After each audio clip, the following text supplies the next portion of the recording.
I'm delighted to be starting this new series of summer deep dives with Notts County because of the 72 clubs in the EFL, they're probably one of the ones that I'm most curious about from the outside because my own individual sort of perception of where the club's at seems to probably differ most with a significant portion of the fan base. And what I'm really excited about with this podcast is kind of getting closer to that truth or wherever that middle ground lies. And I think from my own point of view, I look at Notts County and think I can remember a period from the mid to late 2010s when they were going from seemed to have a bit of off-field chaos. They seemed to be going from one coach to another of completely different styles, and they didn't really have much of a strategy. And in the end, that culminated in non-league football. And I think where they're at now is a million miles from that. I'm excited by the trajectory they're going on. I think they've got really reliable owners, some of the best in the EFL, I believe, in the Reedtz brothers. I think that they're making progress every season, and I feel they've made strides in the previous campaign. At the same time, there have been some dissenting voices. I think some of that's valid. There was a drop off in the second half of last season, and I think when there's a club like Notts County, that does come with a certain level of expectancy. So where is the middle ground? Is some of the criticism of the club over the last 12 months or so valid, or is this a club that's making real strides and can expect to be among the promotion front runners next season? And who's the manager going to be, or the head coach, as it's probably going to be? Plenty to get stuck into then on this summer deep dive.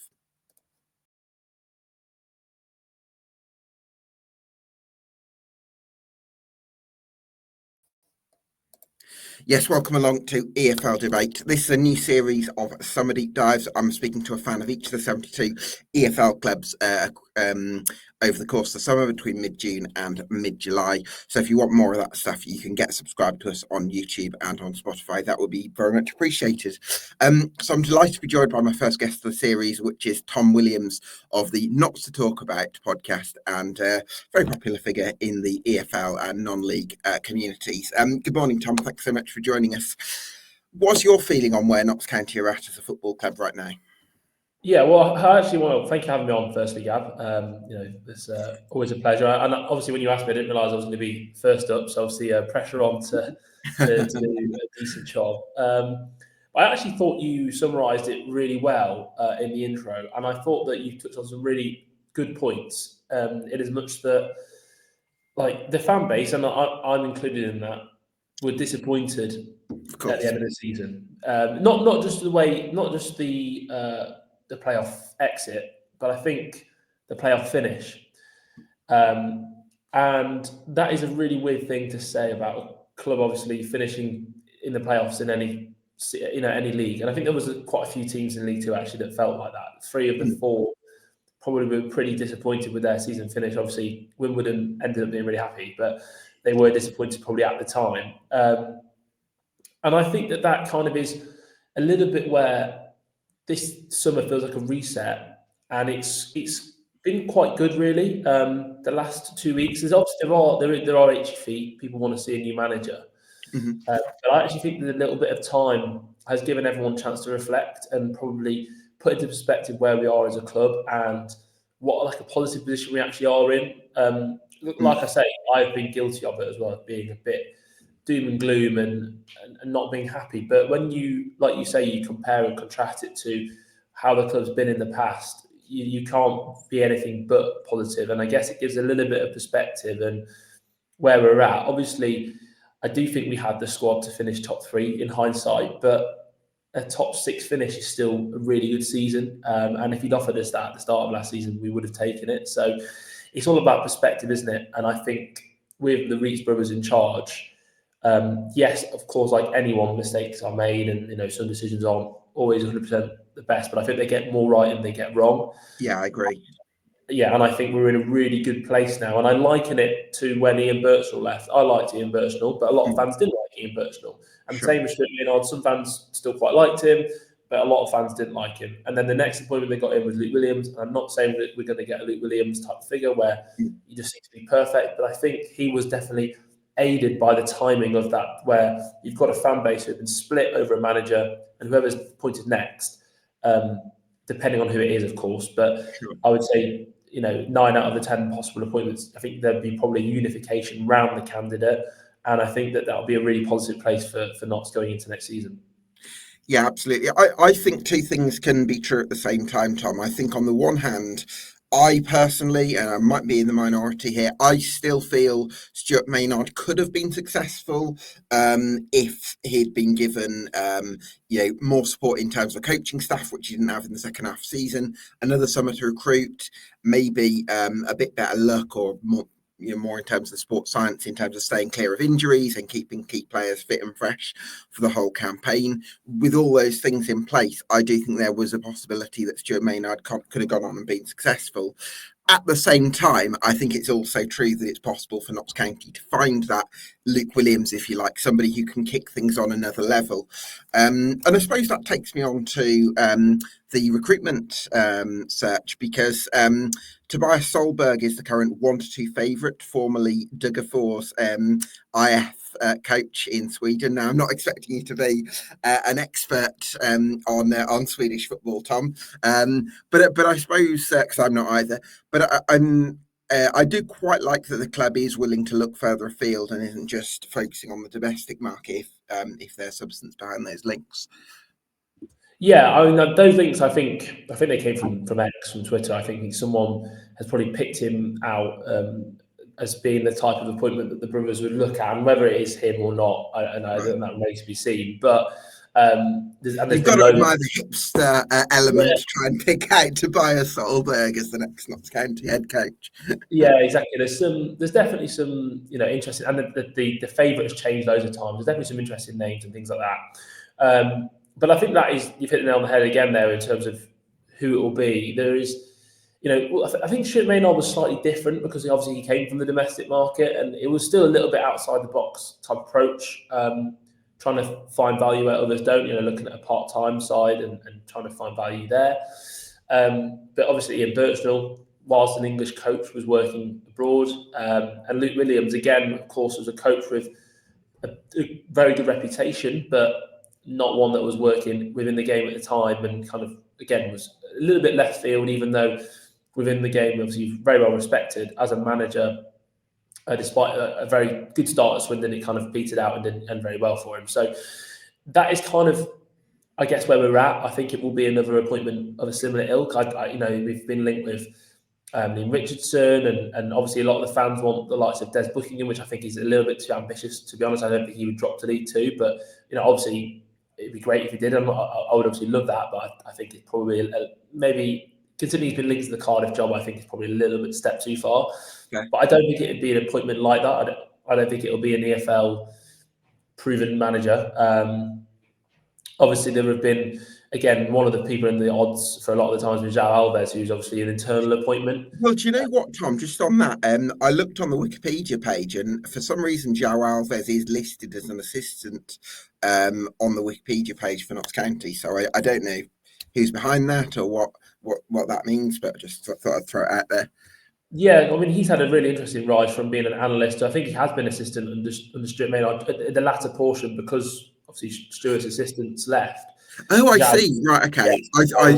Right, okay, I get you. Yes, he stepped into that role. So I guess it will be a remarkable rise if he was to get the job. But I think, I've got no idea who it will be, but I think that it will be. It has been a few weeks. I think that is encouraging. I know a lot of fans are, understandably, they want an appointment and get the summer kicked off, and they want someone to get behind.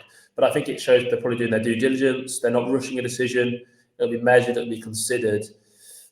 And yeah, I can't get away from the idea that it will be a Luke Williams type appointment, where it will be probably a coach rather than a proven manager. I know a lot of fans want a proven EFL manager, but with that comes baggage, of course. So I think that's where the owners try and strike a balance. And what they have given the head coaches so far, by and large, definitely from an attacking perspective, they've given a lot of tools for these coaches to work with. And I think that's where they'll look next, is a coach who they feel will get the best out of a group. And you've seen that with, I'm sure you're going to talk about, with Matthew Dennis signing without a manager being in place. Sure. It's not really a manager at Notts County, it's a head coach, really. They're not that involved in all the elements of running the football club. So that does lend itself to appointing someone that is perhaps a on-the-grass coach rather than a traditional experienced manager. That does make a lot of sense. One thing I'm slightly apprehensive about, I guess, though, Tom, is from what I can see, Richard Montague left for Swansea in January, was it? And he hasn't been replaced so far. I'm sort of slightly, in terms of recruitment this summer, you've not got a sporting director in place. The head coach that you had last season has gone.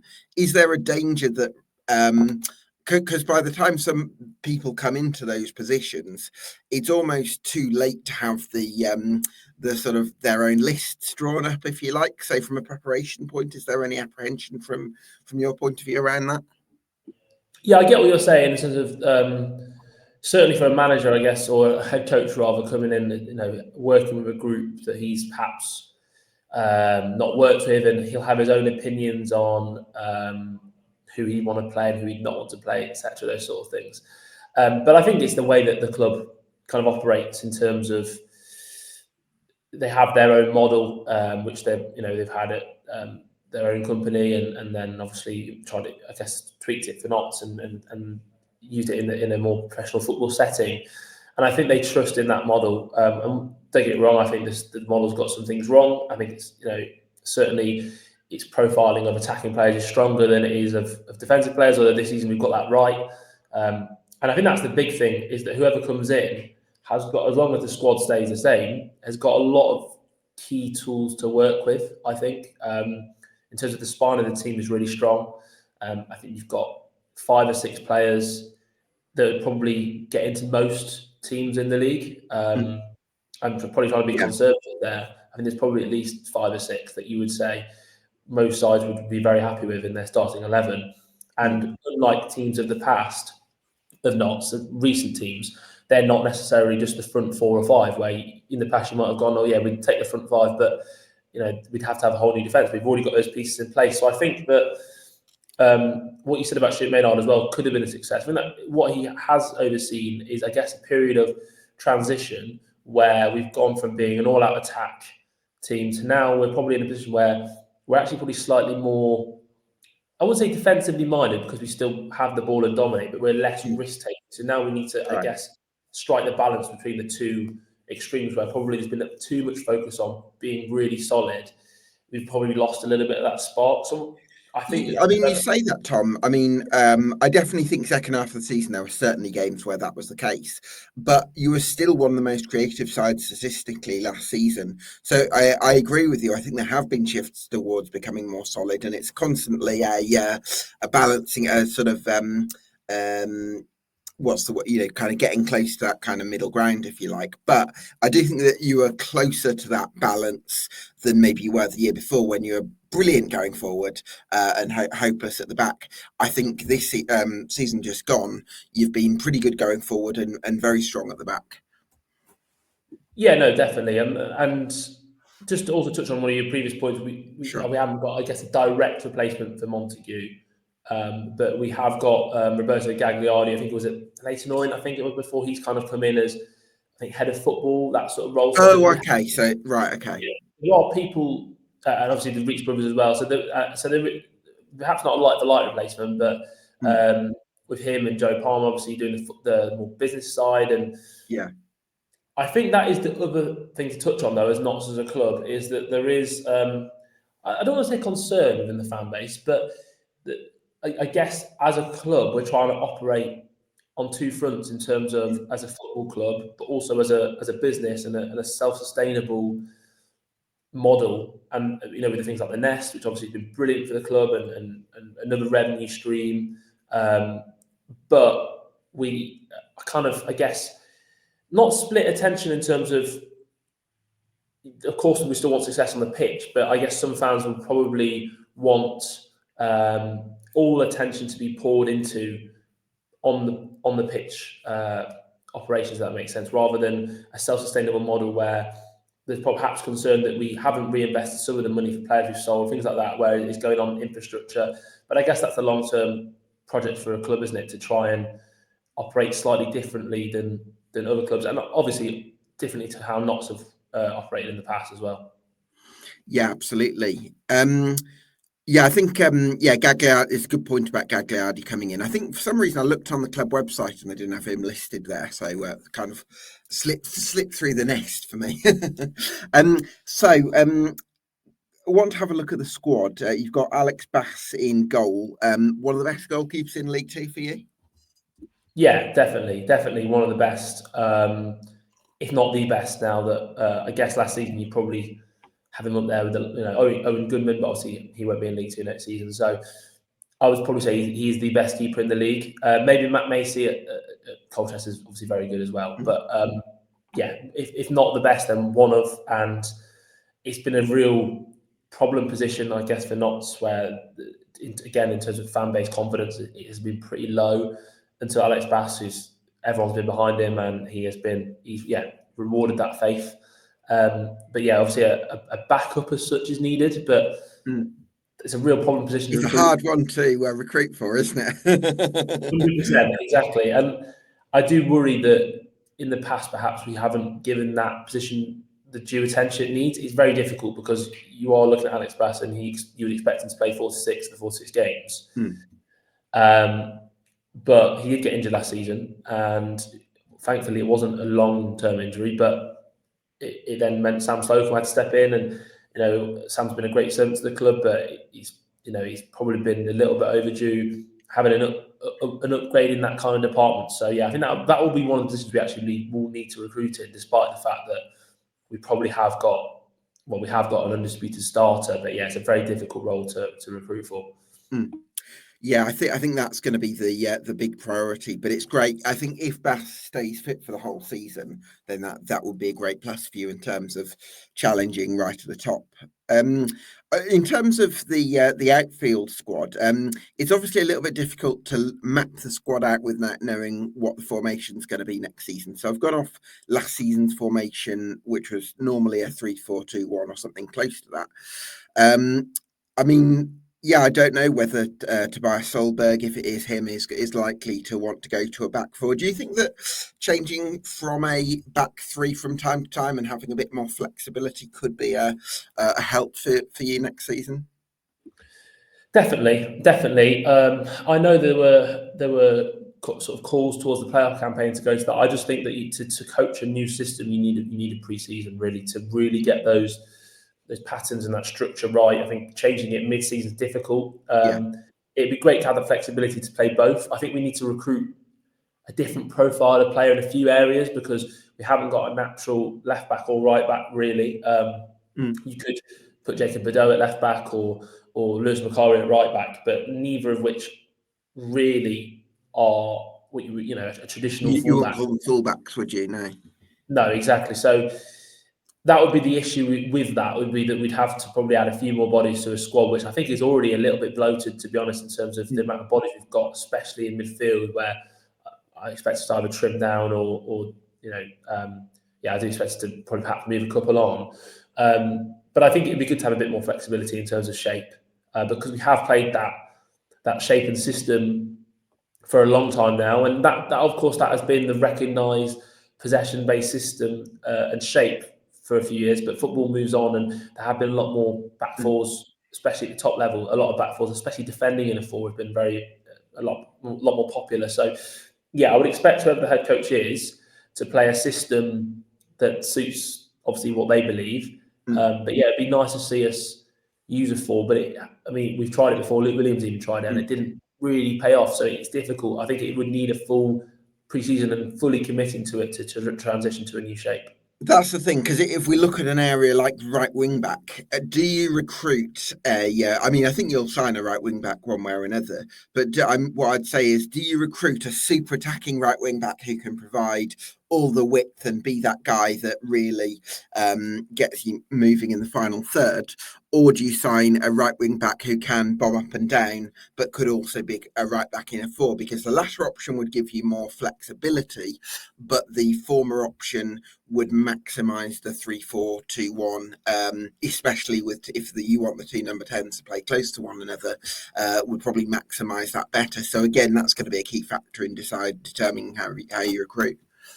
Yeah, no, definitely, and I agree. I think that will be another position that we do add in is right wing back. I guess at the minute, the wing backs you would say are obviously Jody Jones, Will Jarvis, who neither of which are really they really put the wing in wing Mm, back, both of those.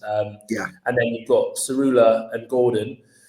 Um, so I think you have. I mean, depending on if Gordon stays, I'd imagine that he probably will. Yeah, I mean, I've only got Gordon on the right. I've got Jones, Sarula, and possibly Jarvis as left wing back.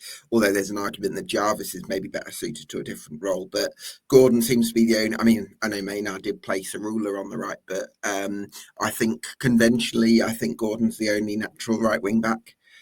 Yeah, no, yeah, exactly. And Jody played on there as well. And I know that there is a lot of debate within the fan base whether those inverted wing backs work. But either way, I think we need to add another option in there.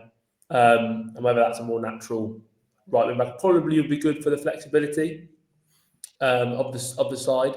But like you say, we haven't, looking at an Aaron Domain who we had obviously before, who's doing okay now, doing quite well, and would be that ilk of signing and that kind of profile of player would give us a different option. So it is an interesting role, and I think who we sign in that position will tell us a lot about what we make of the current options. And I mean, I personally think it will be Jones and Jarvis as the wing backs.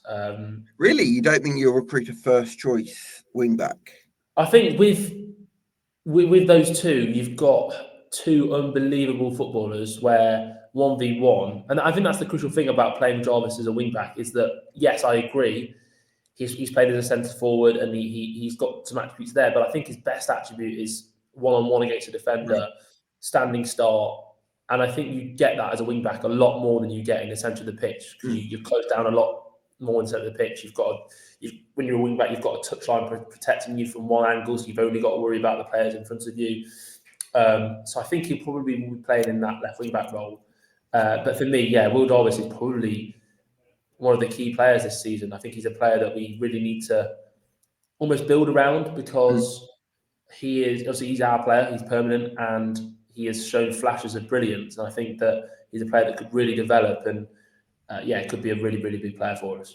So if we work from the idea of having Jody Jones as a right wing back, presumably that's what you meant with Jarvis on the left, then I think you would need some kind of width to be created, either through an overlapping centre half, through the right-sided midfielder kind of overloading the flank. You would need maybe one of, if you play two up top, the right-sided striker pulling wide, or the right 10, if you like, also sort of overloading those areas. So you need one or two of those things to counterbalance Jody Jones cutting inside. Because if Jody Jones is cutting inside and you've got no other width, he's basically running into traffic. And as much as I love Jody Jones, I don't think that's going to be very effective from a team point of view, even if Jones might be able to come up with some moments of magic. So I guess let's start from the right centre back position. If we work from the assumption of who's going to complement Jones, I think the first thing is they've got to be super athletic because on the one hand, they might be needed to make those overlapping runs, but on the other hand, because Jody Jones, you don't want to be relying on him too much defensively. They've got to be solid and strong and aggressive in those 1v1. So that for me looks like that's going to shape how you recruit for that right centre back role. Yeah, and I think that's probably the big role this season is because obviously, like we spoke about before, the season before last, the back three came with a lot of scrutiny, and we went out and added two massive players, obviously Bedeau and Platt, who have been fantastic. Yeah. Sort of Who would all have thought season. Yeah, it? well, exactly. You called Bedeau, and it was a great shout, and that is the type of profile I guess we need on the right. With Lewis McCarr is still a young player, and I feel he's been probably the biggest victim of those two arriving because he was the season before he was the one player that fans wanted to keep in that position, and now we've got a season on. He's probably the one player that fans are looking in that back three to replace. Obviously, we've already got Lucas Ness as well. My biggest reluctance for Lucas Ness is obviously his availability. It hasn't been particularly available for Notts, and he hasn't been particularly available. Obviously, previous club as well. We signed him when he was injured, so I think the right centre back. Yeah, you're right. Has to be a big signing, and that of course is assuming that we stay with with the back three, Of because course, yeah. obviously I know that I'm seeing some of the comments saying about wing backs. I guess Jones and Jarvis being wasted there, and I think that there is an argument that with players of their ability, their calibre, that a system that employed them as wingers would probably possibly be getting the better out of them, and getting them further at the pitch where they've got less defensive responsibility. But then again, that does require we need an out and out right back, if nothing else.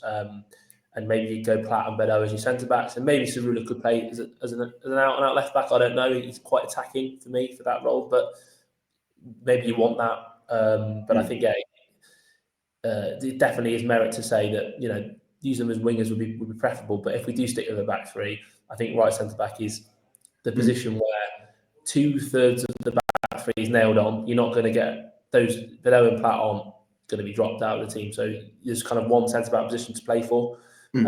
So yeah, definitely a position I think we would probably recruit in. But maybe just to wrap up on that point, it's another difficult position to recruit for because athletic centre backs aren't in abundance at this level. So maybe it's a loan option, simply by virtue of the fact that we already have 5 centre backs. Yeah. In fact, it might be a bit much to add a 6th. That makes a lot of sense. And also, I think Premier League loans, you're likelier to get the level of talent that you need, players who could make a difference. Whereas you've probably got the experience of players who know how to compete in League Two and have got that sort of more streetwise side in Bedeau and Platt. So I think a Premier League loan could make sense for sure. Okay, well, I mean, again, it's difficult, isn't it, not knowing quite what the formation's going to be and how they're going to go about it. So there's a little bit of guesswork here, but we'll work through it.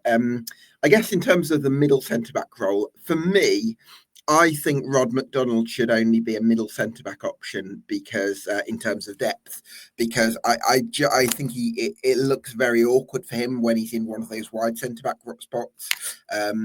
I think previously, actually, when I've spoken to fans of other clubs that he's played for, they've said he's very strong in the air and good at defending his penalty area, and he's come off the back of great seasons with Harrogate and Crewe Alexandra. But I don't know that he's got the ball playing qualities or the mobility and the pace in wide areas to do it as a wide centre half. So for me, Ron McDonald's the backup to Matty Platt in that middle centre back spot. Yeah, no, I'd agree with that 100%. He's got qualities, obviously, in terms of his aerial dominance that some of the other options don't have. Some of the other, I guess, rotational backup options or squad options, however you want to phrase it, don't have. But yeah, he obviously, like you say, isn't perhaps a natural fit in terms of the wide centre back role, and obviously pace as well. At times, has probably caught him out a little bit in that role. I guess because he's left-footed, he might get shoehorned into being the backup for the left side just because he's left-footed. But I think, realistically, he has to be the backup middle. And I think as a middle centre-back, it's fine. Like he's a League Two experienced defender. And again, being a squad option, you can't have 20 first-team players because you're going to have discontent within the squad very, very quickly. So I think as a squad option, he's fine. But we can't be in a position again next season where he's starting at right centre back for an extended period. I think that it wasn't his fault, but it's not his role. And whilst he tried his best in that position, you could kind of see the difference in levels between them. Yeah, absolutely. I think first choice is definitely going to be Matty Platt, whether it's as right centre back as in a 4 or middle centre back in a 3. He's made a real difference to that rear guard, hasn't he? Yeah, he's been huge. Matty Platt has been absolutely massive. I know that obviously there was a lot of shouts for Bedeau being played this season. I think Matty Platt was probably mine. I think he was brilliant. He's like you said, would be good on the ball in terms of for Barrow. When he was at Barrow, he was obviously good on the ball, and he translated that to Notts, that play style. He's aerially dominant. He's a leader as well, and I think that in terms of recent business, he's another one that's been absolutely spot on in the heart of that defence. And I think that a lot, maybe not enough praise is given because that was a brilliant signing. Yeah, I think he's made a huge difference. I don't know if I was expecting him to make as big an impact as he has, but he's been top draw. And then Jacob Badeau again, he just addressed a very clear limitation in that position from Notts County last season. I think you can see a lot of goals down his side of the pitch the year before, and this season that's been a lot tighter. So yeah, again, Jacob Badeau looks like a fantastic addition, doesn't he? 100%, and I'm quite grateful that I think we've got him on another 2 years. So I don't want to obviously start any rumours or anything like that, but he's the type of player that I feel like teams higher up the pyramid would or should be looking at, because he's so excellent in his position. He's a great age, and again, on a free transfer, he's superb business. And yeah, he's got all the attributes in that position. He is a nightmare player to play against. I don't think anyone would fancy playing against him for full 90, and that is a massive bonus to have, isn't it? You don't often say that about defenders. So I think that he's been a fantastic addition, and definitely again similar to Platt really, where the impact's probably expected a big impact, but perhaps not quite as big as they have made. I guess the question would be, do you sign I think if you play with a back four, Rob McDonald would be the backup left centre half. I think if you play with a back three, there's one option where you could look at bringing in somebody who could play a left back in a four, but could also cover Jacob Badeau as a left centre half. Somebody who's quite solid, almost like maybe an Adam Chickson kind of, but a bit younger kind of profile. Yeah, I think that's certainly an option. Certainly an option, like you say. I think it'd have to be someone that primary position would be a left back, I guess, but just because if we sign a left centre back and a right centre back, you've got 7 centre backs, and you started to get a little bit bloated. But like you say, given that squad flexibility, I think you're right. Someone that can play left back. Obviously, not every left back can play left centre back in a back three, but a lot of them can. Someone that's perhaps a more traditional fullback. So again, I think that will come down to who the manager is. If the head coach comes in and says, I want to play a back five and I'm not interested in the back four at all, then I don't think. But if they do want to play a back four, which again could possibly get the best out of some of the attacking options that we've got, then yeah, that kind of profile, I do agree. Like an Adam Chickson, maybe a bit younger, but yeah, someone in that position could be a good addition as well. To be fair, for sure. I mean, I suppose the interesting thing, just going back to formation, because that is quite a dominant theme here, I guess. Even if the coach that comes in does typically like to play a back four, do you think that from a continuity point of view, it would be better to stick with the back three? Or do you think that there could be some benefit for somebody going 4-2-3-1 and say putting Jody Jones into a higher position, or putting Will Jarvis higher at the pitch and freshening things up that way? Yeah, I think that would be it's a really good point. I haven't thought about that, but like a really good way to distinguish themselves from previous managers and really bring in a kind of fresh, new era, I suppose. And I think there is an argument for that we have become a little bit stale. And in terms of the play style is great, and I'm a big fan of the play style, but it has been the same with different variations. And it was a little bit more purposeful, a little bit more front foot, maybe less emphasis on structure, whereas it's been a bit more structure based under Maynard. But like I kind of said before, football has moved on a little bit, and I'm not saying that we have to change the way which we play, but in terms of keeping the ball and looking after the ball, I think that they're great things to have as an identity. But I don't think that's limited to structure or the shape that you use. So certainly, it'd be interesting to see a manager go for a back four in a 4-2-3-1 sort of shape, or a 4-3-3, where you get those wingers higher up the pitch. And maybe that's the way we go, because obviously in terms of the forward options, we still have Alassane Jatta as we're speaking, but sure, I'd imagine there will be interest, and there has been obviously rumoured interest over the last 6 months. Obviously, we have lost David McGoldrick, and obviously we've already signed Matthew Dennis. But if you're wanting to play a wing-back system, you either need 2 10s or 2 strikers, and maybe a 4-3-3 type system allows you to get the best out of what attack, rather than having to go and recruit a centre forward, another one on top of Dennis. We've already got Jody Jones and Will Jarvis, who I think are excellent attackers for the level. So maybe you get out of them rather than trying to get players to shoehorn into a certain structure and certain shape. Yeah, because we can maybe jump to the centre forward position then, because I think if we look at Alassane Jatta, if we look at his strengths, very athletic, absolute monster in the press. You'd be very scared to face him. I think from crosses into the box, there seems to be a lot of crosses and cutbacks that he seems to finish from, if you like. But I also feel sometimes that because he doesn't have that agility, you know how some front threes where there's a real synergy and there's a real movement between them. I don't think you really have that with Jatta. So one thing I would be interested in is if you cash in on him, but then Matthew Dennis, I think he might be a slightly different profile. Whether it actually could work differently, where you bring in players that could rotate and interchange in a different way, as opposed to Jatta being the main man, if you like. Yeah, no, I think you're right. And I think with my Traore as well, who I mean, I didn't forget about him, but he's not had like a massive impact over the last 6 months as perhaps we expected from someone that you pay a big fee for, but hasn't had the chances. Like that's important to sort of to note as well, that he perhaps hasn't had the game time that is needed to make an impact. But he, from the flashes and the bits we have seen of him, a little bit better in the link-up play. So again, perhaps that fluidity a little bit more than a Jatta, for example, who I think you're right in terms of agility. He does. I mean, this with all due respect, he's sometimes a little bit clunky on the ball, I guess, and that comes with his power.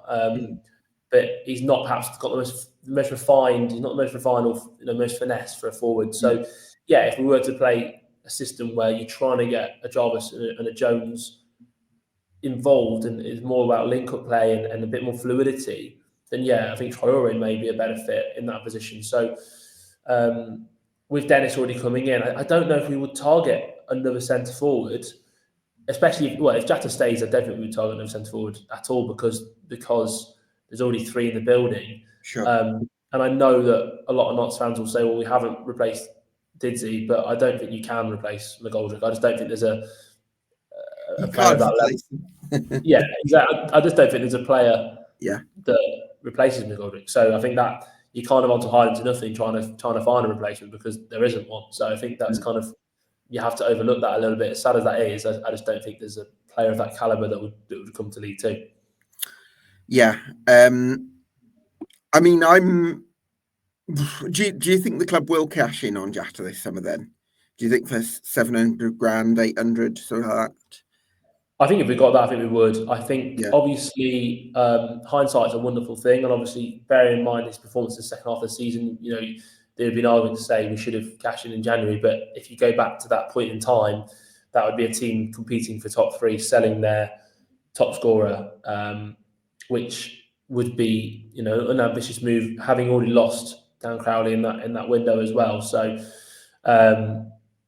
I think that it was the right decision at the time, even though hindsight probably told you we should have cashed in. And maybe his price tag is a little bit lower now because he hasn't scored the goals in the second half of the season because of the way the playoffs ended for him. And and also summer markets, the price sort of drops down a bit naturally anyway, doesn't it, from January markets where the prices are crazy.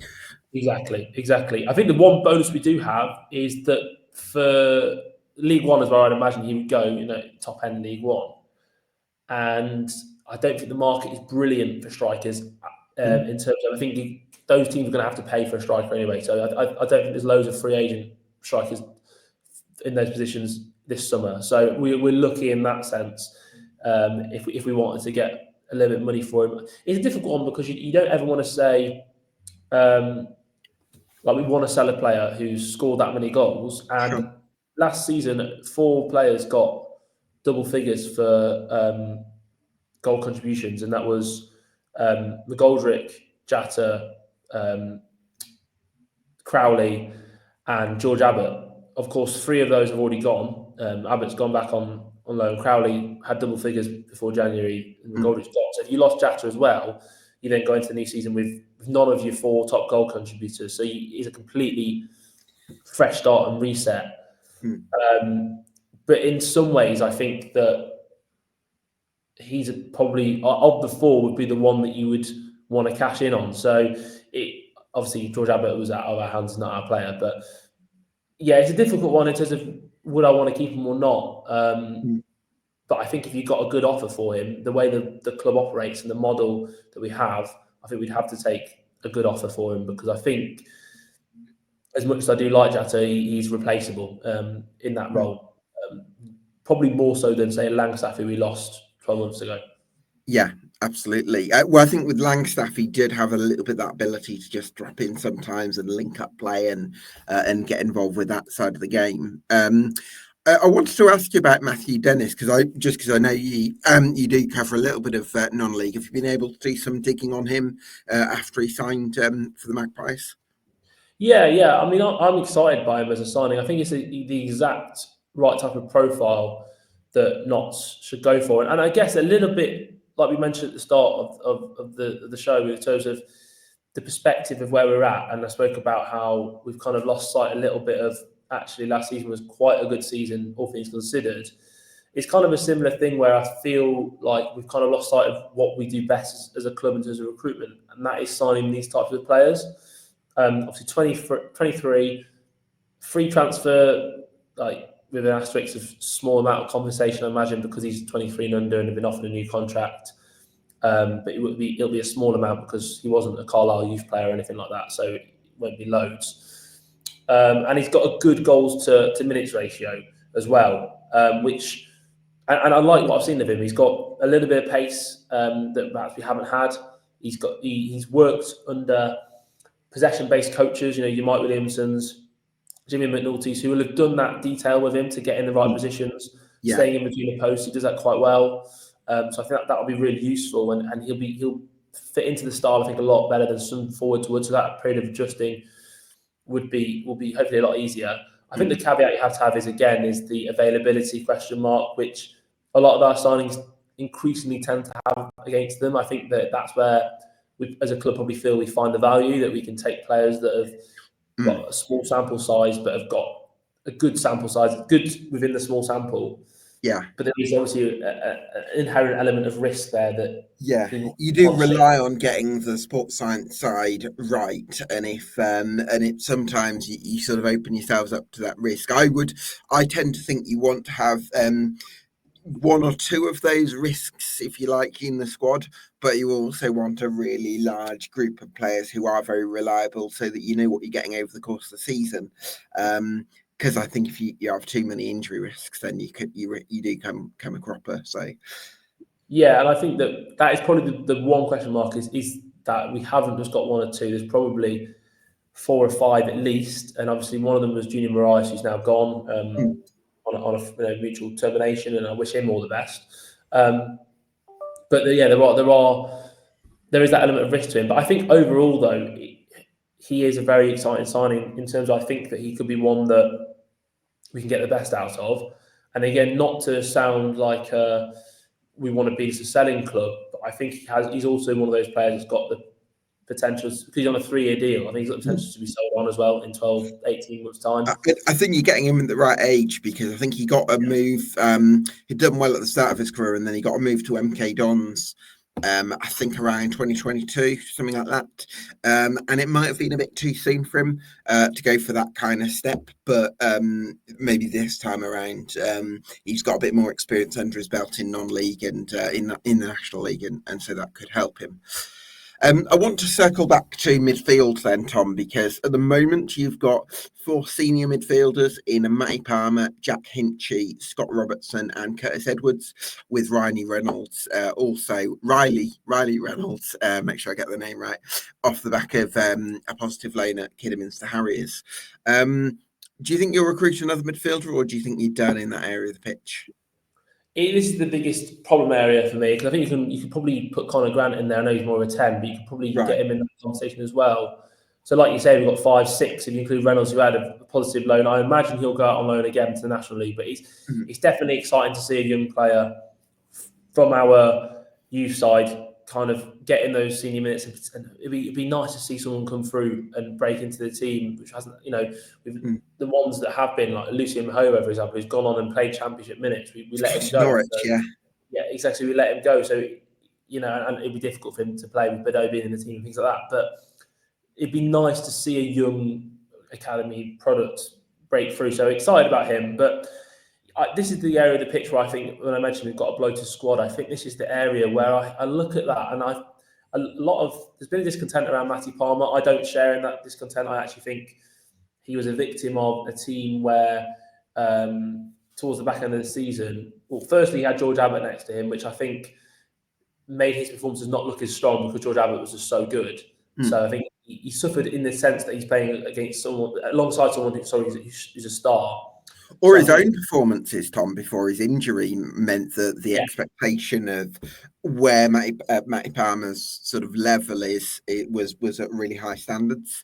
Yeah, that's a great point as well. And he had a big injury. And players don't always come back the same from those injuries. So I still think he's a starter for me. I think at this level you won't get many better than him. I think with a new coach, a new system, he needs options ahead of him as well. A lot of people say, "Oh, you didn't play forward enough," but if you haven't got the options ahead of you, the movement ahead of you, other than the goal trick, there was a little bit of lack of movement at times. Players not getting into space.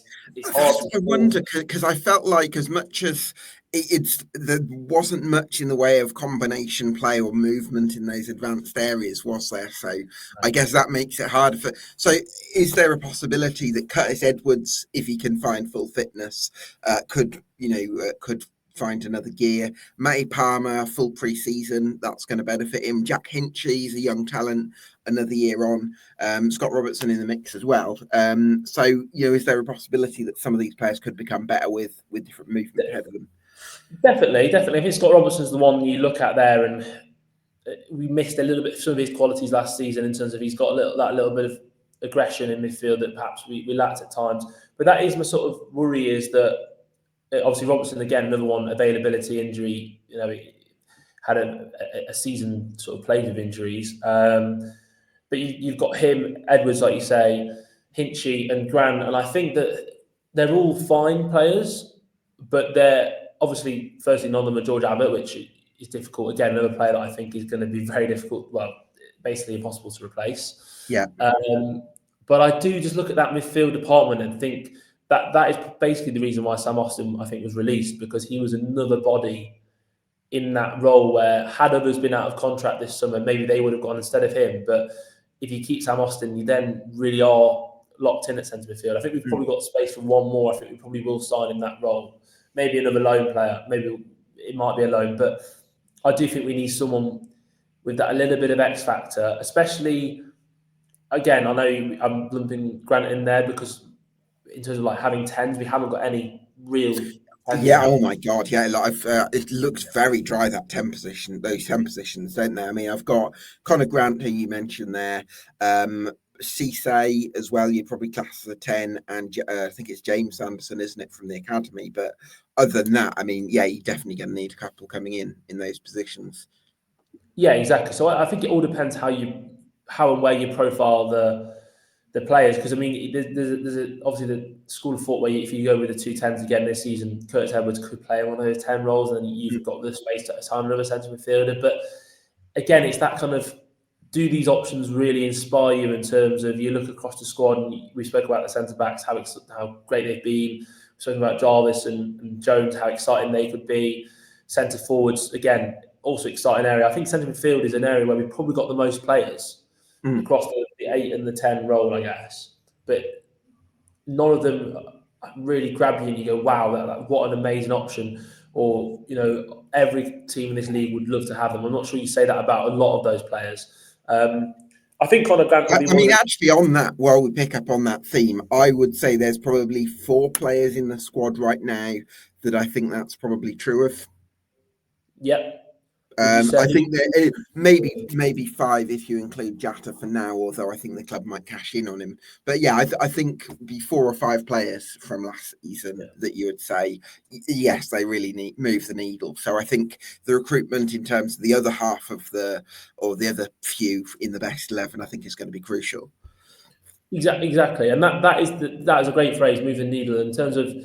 That's why I think we're a little bit bloated. But I think that you've probably got 4 or 5 central midfielders there who, if you had 2 of those in the squad, you'd say, yeah, they're good squad options. That's the kind of depth you need at this level. But you don't need 5 of them, or 4 of them, or however you want to profile them. So that is my biggest concern. I am in the minority where I think Conor Grant does do things off the ball and his positioning. I mean, for example, in the playoffs, the chances he got were from his timing of run, his positioning. He got in the right positions. Now, he didn't finish those chances, and that's where the limitations and drawbacks of his game are. And, for example, Dan Crowley would have taken those chances. But again, that's Dan Crowley, a different level of player. But we probably need one of those, that level where I know I've said a lot about, we can't replace Didsey, we can't replace X, Y, and Z, but we need to find a player in that, whether it be a 10 or a really, really good 8. And if you compare the squad to this time, I guess 12 months ago, you've lost Abbott and Crowley from that position, two very, very good players in that role, and you probably need someone in to help bridge that gap. And maybe it'll just be one because we've got so many bodies in there, but I do think we need someone because at the moment, like I say, the options, they're fine, but if we want to push on from we want to make progress from 6th position, we have to have a stronger squad than we did last season. And I think in that area of the pitch, I would say that's where we're weaker, despite having a lot of bodies in there. Could we just touch on the likes of Jack Hinchy and Curtis Edwards? I'm curious about because I think, would you describe him as an 8? Because he's a difficult player to pin down sometimes, isn't he, Curtis Edwards? He really is difficult to pin down because he's not quite an 8 because or a 10 because I'm not, again, technically on the ball. He in those tight spaces, I'm not 100% convinced. But then he's got some good physical qualities, especially against the ball. But then if you have him and Conor Grant in the team, I think they probably both, whilst they're different players, they offer, you could probably afford to have one of them in the team where it's kind of a player that makes the team tick and they're not a standout. But if you have two of them in the team, you're then losing that little bit of creativity. And maybe that's where a switch to a more attacking shape, which allows Jones and Jarvis and maybe another winger, say, to get forward and have that, give the mantle to those forward players to be a bit more creative, and then the argument to have a more solid midfield 3, say, behind them. But yes, similar with Jack Hinchy. I think, again, he's a fine player, but not spectacular. And that's kind of, I guess, the similar profile with a Hinchy, with an Edwards. They're good at certain elements, but they're certainly not a complete package, as you're going to struggle to find at League 2 level. But it's those little bits of someone that can take a risk and create something. I'm not necessarily sure that's the type of player that they are. Yeah, that makes a lot of sense. So, I think a lot of unknowns at the moment in lots of different areas. So we'll wait and see. One of my strategies, I'm coming up in late July. I'm doing my 1 to 24 season previews, and obviously that's a way off. But one of my processes for that is I've got a spreadsheet where I've got 14 main sort of variables, if you like, that I think are going to determine each team's chance, and I've got kind of waiting for that. Weight each variable and come up with a score for each team that kind of helps with my predictions. So some quick fire questions across each of the different categories. Some of them we won't know right now, but I'm going to throw these at you and give me a number between 1 and 10 to sort of determine where you're at. Ownership. I'll give it a 9. I know you said quick fire, but I'll give it a 9 because I know there's been a bit of discontent, but I think overall you won't get much better. Yeah, I think that's fair. Structure at the club. I think it's still a valid question mark with Montague gone and how Gagliardi's going to replace him and that kind of thing. Exactly. That's why I'll give it a 7, because I think from an overall, if you're talking about a business model and the nest, and I think you're probably edging towards 9, 10, football structure is a question mark. So I think I've tempered that a little bit with 7. Budget, I'd imagine it's going to be about an 8 for this season, because you're not going to be extravagant spenders, are you? But it's going to be 8. I was going to say 8 because I think we do spend a decent amount. I know a lot of people say we're mid-table-ish, but I think if you look at the players we've got, I'd imagine, I don't mean to spend on fees, but wages are probably fairly decent for the level. Yeah, if you've bought the likes of Crowley and McGoldrick and Jody Jones, they're not going to be on peanuts, are they? Management, I think we'll have to come back to. Goalkeeper, I mean, would you go to a 10 for that with Alex Bass? I think relative to the level, yeah, I think I would actually. I think you're not going to get any better than him. Defence 9. Yeah, 9's fair as well. Again, I agree with that. I think 8, 9. I think it's again not many better. Need a right centre half, but that's pretty good. Midfield. I mean, I guess we can include the wing backs in the midfield section because Jody Jones isn't really a defender, is he? No, I'll probably go 6, just based on what we've spoken about. Where I think it's fine, but I think we're probably 1, maybe 2 players away from taking that up to an 8 or a 9 and going up that level. Those little X factor players that we probably haven't got. Yeah, we'll say 6 for now, but then pending what happens. Yeah. Attack.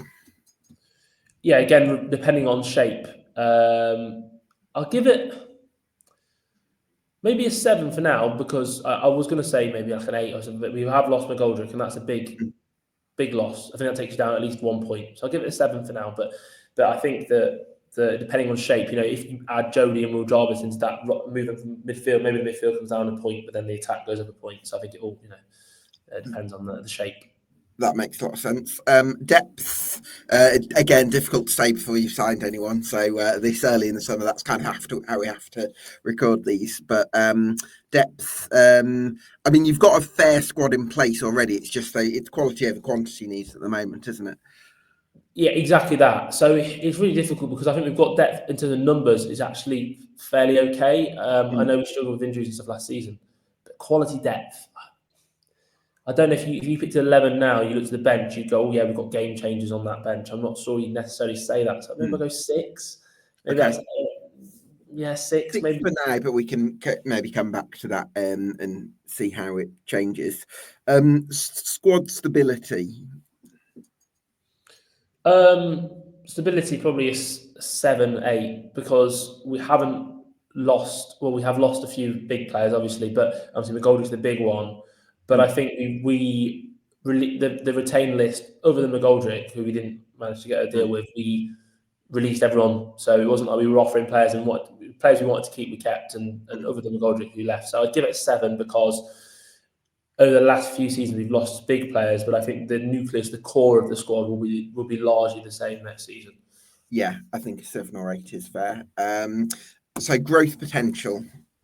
Who are there lots of players in this squad, do you think, that are going to be better than last season?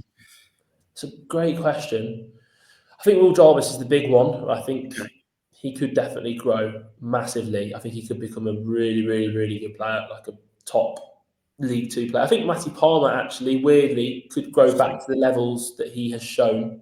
Yeah, that's a good point. Yeah, but I don't think there's loads of players that have got room to go up a level, really. Jody Jones as well, actually. Again, talking about getting back to levels they've shown. But there's not. We haven't got for 4 for now, because there's not that many really young players that you think, oh yeah, they're going to shoot up in their development. I mean, that's fair. I mean, that's the big thing. We haven't got a load of young potential players. So yeah, I think that's fair. Okay, we'll go with 4 for now. Team spirit. This is the intangibles, if you like. Teamwork, commitment, leadership, that kind of thing. I mean, you've got Matty Platt and Jacob Badeau and Matty Palmer, some players who could be quite influential in that regard. Yeah, maybe go 5 or a 6, just because I think that is perhaps what we lack as a club has been a little bit of. I know he's not necessarily saying nastiness in terms of the team spirit, but that aggression, that a little bit of drive. I suppose what I would say maybe in those. Although statistically you were quite a creative side, there's also an argument that in big games where you're looking for somebody to grab the team by the scruff of the neck and drive it forward, you maybe don't necessarily have that. Yeah, in fact, based on that, actually, I might even go 4 or 5, just because last season against the top teams, we didn't get many points at all. And even if you look at the playoffs, when we were behind, especially the second leg, as soon as he scored that early goal, you kind of knew that was game over. And I think if you have great drive and team spirit, maybe you think we could get something out of this game late, and we don't necessarily have that at all, really. So yeah, maybe a 4, actually. Okay, really let's go for a 4. Yeah. Okay, interesting. Fitness, what would you say for fitness? Low, because we had a lot of injury problems. I know it's not the same as injury and fitness, but I think that we struggled. We weren't the most robust squad last season, and when players did come back, I don't think they were near the level that probably needed to be, and we saw players get dropped in because we had to drop them in. So again, Yeah. probably a 4 in terms of fitness because, Okay. yeah, I think we were quite brittle last season. All right, that makes sense. And then quality, I would say in terms of individual, I think right now I'd probably say a 7, but in terms of the recruitment, I'd expect that to go up to an 8 or 9, depending on who you bring in. I'd agree with that. If we'd have kept McGoldrick, I think it would have been 8 or a 9. But I think Yeah. losing McGoldrick on top of Abbott, and then obviously Possibly Jack. Yeah. So I think 7 is fair because I think we haven't got, especially if you had a 10, we haven't really got that really creative player outside of Jody Jones potentially, obviously, who last season wasn't his best. So if we get the Jody Jones the season before, maybe we are an 8. So I guess 7 is fair. Yeah, that makes a lot of sense. Okay, brilliant. So expectations for next season, because I think in the fan base, when you're Notts County in League Two, the expectation is always kind of going to be promotion, isn't it? Yeah. It's tough to say, but I think it has to be because in terms of how we viewed this season, which was largely through the lens of disappointment, and I know that was obviously due to circumstances like the fact that promotion was there for the taking and we didn't take it. But if you finish 6th and you say that's not good enough, then it has to be higher than 6th, and it has to be. I know that the factors, the way we ended the season was poor, etc. But I know that those factors are important. But I think it has to be promotion, like you say. That has to be the aim this season. And expectation, that's a difference, I noted, to an aim. But I think it has to be promotion that we're going to have to go for, I think. Biggest reason to believe in Notts County next season? I would say the fact that we're as the model. I guess the model is a bit of a rubbish term to throw around, but the way in which we operate, the fact that we've made consistent progress, and whether last season was enough progress or not, that is open to debate. But the trajectory has been an upward one, especially in terms of league position year on year. And I think that the way in which we operate will allow us to make the necessary adjustments once again to maybe push on another level. I think that's probably the biggest reason to be optimistic. Biggest reason for doubt? The loss of key players, and maybe using the biggest reason to believe against us in terms of, because we try and do things differently. Sometimes perhaps we lose sight of some of the obvious, like you mentioned, the intangibles. Sometimes we lose sight of those sort of things. And that makes sense. Losing the McGoldrick, I think it goes beyond what it gives on the pitch, which I think was actually our best attacking performer anyway. But you've lost so a lot. It can be a strength and it can be a weakness, and it's about making sure that as well as having that kind of data side of clever finding players, you also got some of those intangibles in place. Exactly that, and that extends to the appointment. The appointment's got to be right, and they got it spot on with Luke Williams. But do you know what, Tom? Just on that, I think somebody who can have a good relationship with the fan base definitely makes a difference. And I know 90% of that is results, of course. But I also think somebody that can. I think when you're a bigger club, what managers say and how they relate to the media and the fans, it gets analysed a lot more. Whereas if you're a smaller club, I think there's managers who can be very effective at smaller clubs just by being a very good technical coach, and the other stuff doesn't get noticed as much. Whereas I think at a bigger club where it gets magnified, I think you need someone who's ready for that side of the job. 100%. I think that's a great point, and I think that's what actually is probably overlooked with Luke Williams a little bit, as much as because his football was so good. Actually, the way he handled the media, the way he handled the fans, the way he spoke, he got it straight away. And I think that side of his game is so polished, and I think that's probably what is needed from the next appointment. It's a little bit of charisma and someone that can get the fan base on side. And I think we're in a position where the fan base are ready to be on side with a manager, and he needs just a manager who's going to grab that and really connect with the fan base. That's the key bit. Let's hope you can find that. In terms of, I'm not going to ask you for a prediction because it's way too early in the summer for anything like that. But just give me a number between 1 and 10 for your level of optimism for next season right today. I think today I'm actually at an 8. Okay, Weirdly, I good. think when the McGoldrick news came out, I was gutted and probably like a 2 or a 3. But I weirdly think, and I mentioned it a few times. I know the fans are itching to get news, and I weirdly think that the kind of silence has been kind of good, and it's kind of, for me personally, anyway. It's allowed me to sort of recover from the season and where last season's wanted to end. Really, I think it was like we kind of knew we weren't going to go up when we were in the playoffs again, especially when we got Wimbledon. It was kind of like, let's get these games out of the way. There wasn't that much excitement, weirdly. Whereas I think going into the new season, there could be a lot of excitement, and obviously that comes from we've signed players already, and it's like this is exciting, and it's the typical summer excitement. But I do think that as a club we get more right than we get wrong, and I think that gives cause for optimism. So yeah, I'll give it an 8. Just how I feel today. Nice. Yeah. Well, again, hopefully we're kind of putting faith in the club to make the right decisions and the right moves between over the next couple of months. So we'll have to wait and see. Tom, been such a pleasure to have you on the podcast. So thank you so much for joining us. You got plans for the Not to Talk About podcast for next season? Anything you'd like to Yeah, plug? we'll have to see. Obviously, I think that definitely there was a bit of burnout last season in terms of knots. So I'm hoping that there'll definitely be more knots content from myself this season. I think there's definitely a little bit of burnout. I think, and that is probably, like you said, about the out of 10 and optimism. I feel a little bit refreshed and ready to go for this season. Great stuff. Well, we wish you well. Cheers. Thank you very much for having me on. Yeah, my pleasure, Tom. Thanks everyone for watching. If you enjoyed this episode, please do. You can help us out massively by getting subscribed to EFL Debate on YouTube and on Spotify. And I'll see you again for another summer deep dive very soon.